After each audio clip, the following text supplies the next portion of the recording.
The 2018 movie Christopher Robin is a relatively interesting movie. It's a perfect example of a mixed bag. Watching it, I have many smiles and even a few laughters, but it also makes me cringe on occasion. But I simply adore that Disney people actually made a movie designed to shame parents who spend too much time at the office and not enough with their families. Indeed, society often loses sense of what is truly important in life. This sad life that Christopher Robin gives his daughter is an all too common reality. Parents should be there for their children, and children should be doing more than just schoolwork. These are kind of obvious things, but apparently not obvious enough for many people with children. I am happy that this movie exists, and I hope it makes people reflect on their own life. Another thing I much applaud this film for is shedding light on the practice of nepotism. Christopher Robin's direct superior is portrayed as a figure who is both stupid and lazy. He is completely undeserving of his leadership role. The only reason he does hold power is because he's the son of the big boss, Old Man Winslow. This too is a thing we see too often in real life. We should talk about this issue more often. Power should not be hereditary. This film is worth your time, but it's still a very flawed movie. I think the greatest flaw is how it basically fundamentally misunderstands how the economy works. Christopher Robin, who works as Director of Efficiency at Winslow Luggages in London, has been looking for a way to somehow reduce company spending by 20%. We aren't given any exact information about what ideas he has been pursuing to accomplish this, but we do find out that he has been unable to come to a fully satisfying solution. He may need to fire some people, which the movie deems unacceptable. But near the end of the film, he has a completely new idea, or rather two ideas. Firstly, making all luggages cheaper so that more people can afford them. Secondly, giving all of Mr. Winslow's employees a paid vacation in the hopes that they would buy Winslow luggage. Now, the first thing may be sensible. We are not given any exact numbers. Maybe the luggage was too pricey. That could be true. The second thing, however, is batshit crazy. It is doubtful in the first place if the cost of giving all employees a paid vacation would weigh up against the profit, if they all would buy Winslow luggage. But maybe. It is ludicrous, however, to suggest that they all would buy new luggage, or even that a large number of them would. In fact, you don't even know if they'll use their paid vacation to travel at all. Like Christopher Robin himself, he and his family are shown to already own at least a few decent suitcases. Would they buy new luggage specifically because of their paid vacation? Potentially, but not at all likely. And this will be true for many Winslow employees. Like, you only need to buy luggage a handful of times in your life, and maybe not even that, since a 30-year-old suitcase is just as fine, and maybe even older ones can be too. In other words, it's a type of product that begins to satisfy the market at some point. And that's in all likelihood Winslow's actual main problem. You can really only sell new suitcases if there is currently an increase in people rich enough to travel, because the ones who are already rich enough to travel already have them. And no, a paid vacation does not mean you are now rich enough to travel. So then what? Would Old Man Winslow in actuality need to close this business? The Winslow luggage storyline suddenly poses actually a false dichotomy. Either the selling of luggage is made profitable, or this particular branch of the Greater Winslow Empire has to be closed down completely. These are not the only two options. Best counterexample is the story of Lego. I assume we all know the story of Lego. So there was this carpenter called Ole Kirk Christiansen, and business wasn't going well. They were essentially in a fairly similar situation as the fictional Winslow Luggage. So this Mr. Christiansen shifts gears and starts making toys instead. He adapted his existing company to the changes of the market. Of course, first these toys were made of wood, because that is what their company's expertise was. Later, again adjusting to the changing economy, they also made plastic toys. Many years later, Lego is still a company that is changing with the economy. Think, for example, how the Lego space theme was essentially completely replaced with Star Wars merchandise. Because that is what works better in today's market. Even though it sucks, in my opinion. Making radical changes is what is fairly regularly needed. This Winslow Luggage company should in the real world have made a similar move. They would have to find how they can use their existing expertise to fulfill a new role in the market. Now, Mr. Christiansen worked with wood, but they are working with leather. So it's not toys they should make in their case. Maybe it's small purses for pretentious women. Maybe it's shoes. Now that's a market that cannot plausibly be satisfied. Maybe it's even kinky underwear, because societal views are changing. Or even a thing no one considered before.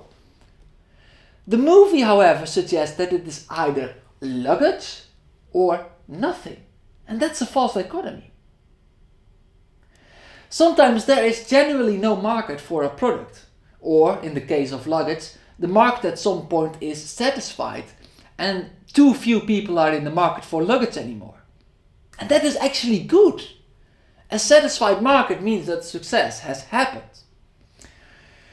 Of course, capitalists react to a satisfied market with planned obsolescence.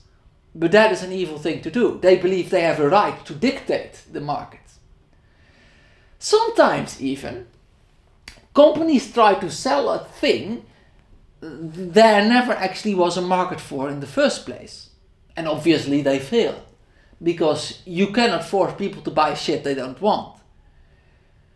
Not too long ago, a really big and successful brand tried to sell a new product and was really desperate about it.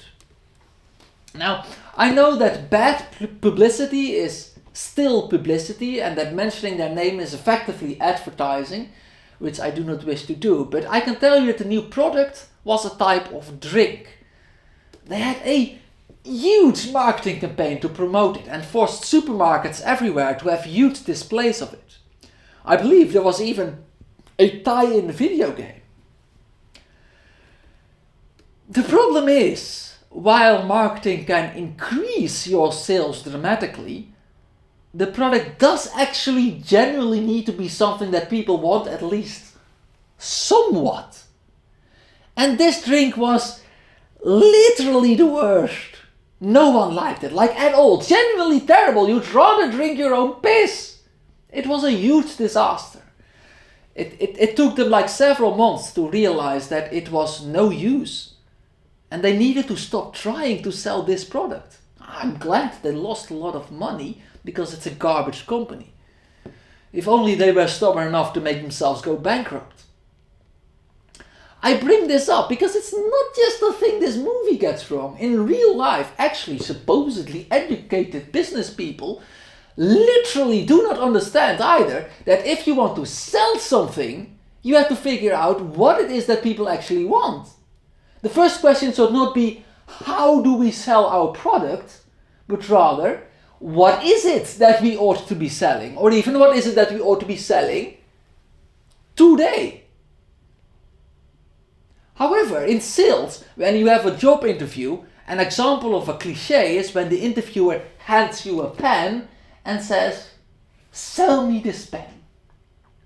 Sell me this pen! This is harmfully presumptuous, because this freely assumes a demand.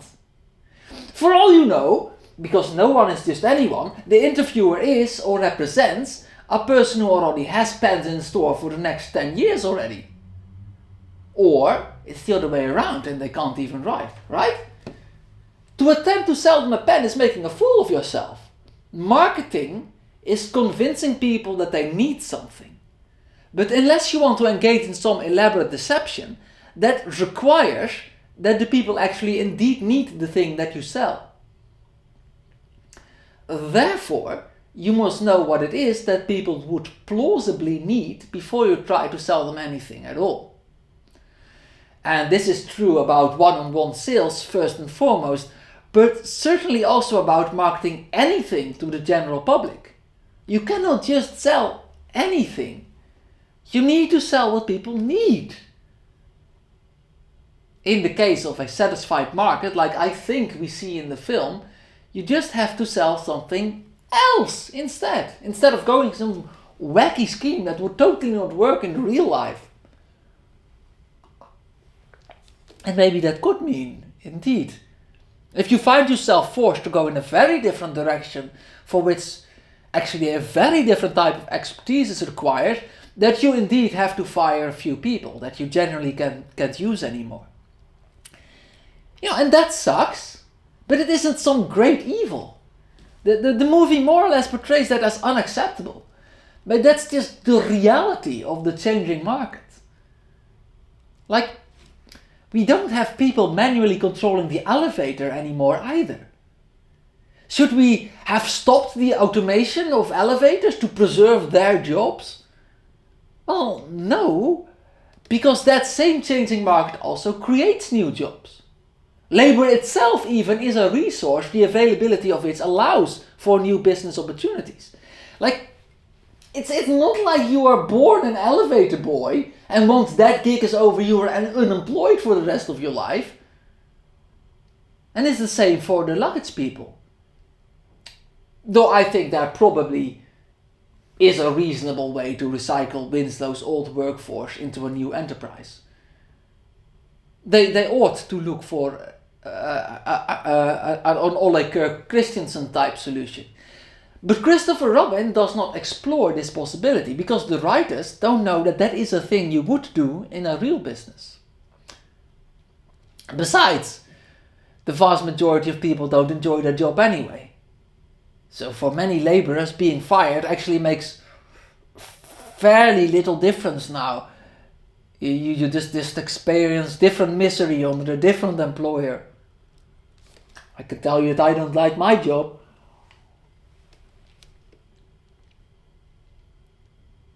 Oh, that is not entirely true. As you know, I talked about this before, I'm a stocking clerk, haven't I? It's a job that has a reputation for sucking. Everyone knows that working in retail fucking sucks. However, in actuality, I quite enjoy it, to be honest. The work itself, that is. It is lovely, actually. I'm a practical guy who enjoys doing practical things. The company is terrible. The powers that be here, and I know unfortunately elsewhere too, are exactly the same as this Winslow Jr. character. Stupid assholes. Like the people who call the actual shots, and they are far removed from us workers, are for the most part people undeserving of their office. And they and their dumbass decisions make otherwise perfectly enjoyable work suck. But the work doesn't suck inherently. I think it actually could be much fun potentially. In fact, occasionally I do enjoy it. But the fun rarely goes unspoiled. If only the workplace belonged to the worker. I think it rightfully does belong to us. We are paying the salary of these bozos. So, Christopher Robin, it's a fun movie, but it's also a little stupid in a way that annoys me. I give it maybe 4 stars, or maybe 3, I don't know. It doesn't really matter. I guess if you like Winnie the Pooh, it's worth watching, but probably not really worth your time if you feel indifferent to Winnie the Pooh. I am quite fond of Winnie the Pooh myself. I can see myself watching this movie again in a few years or so.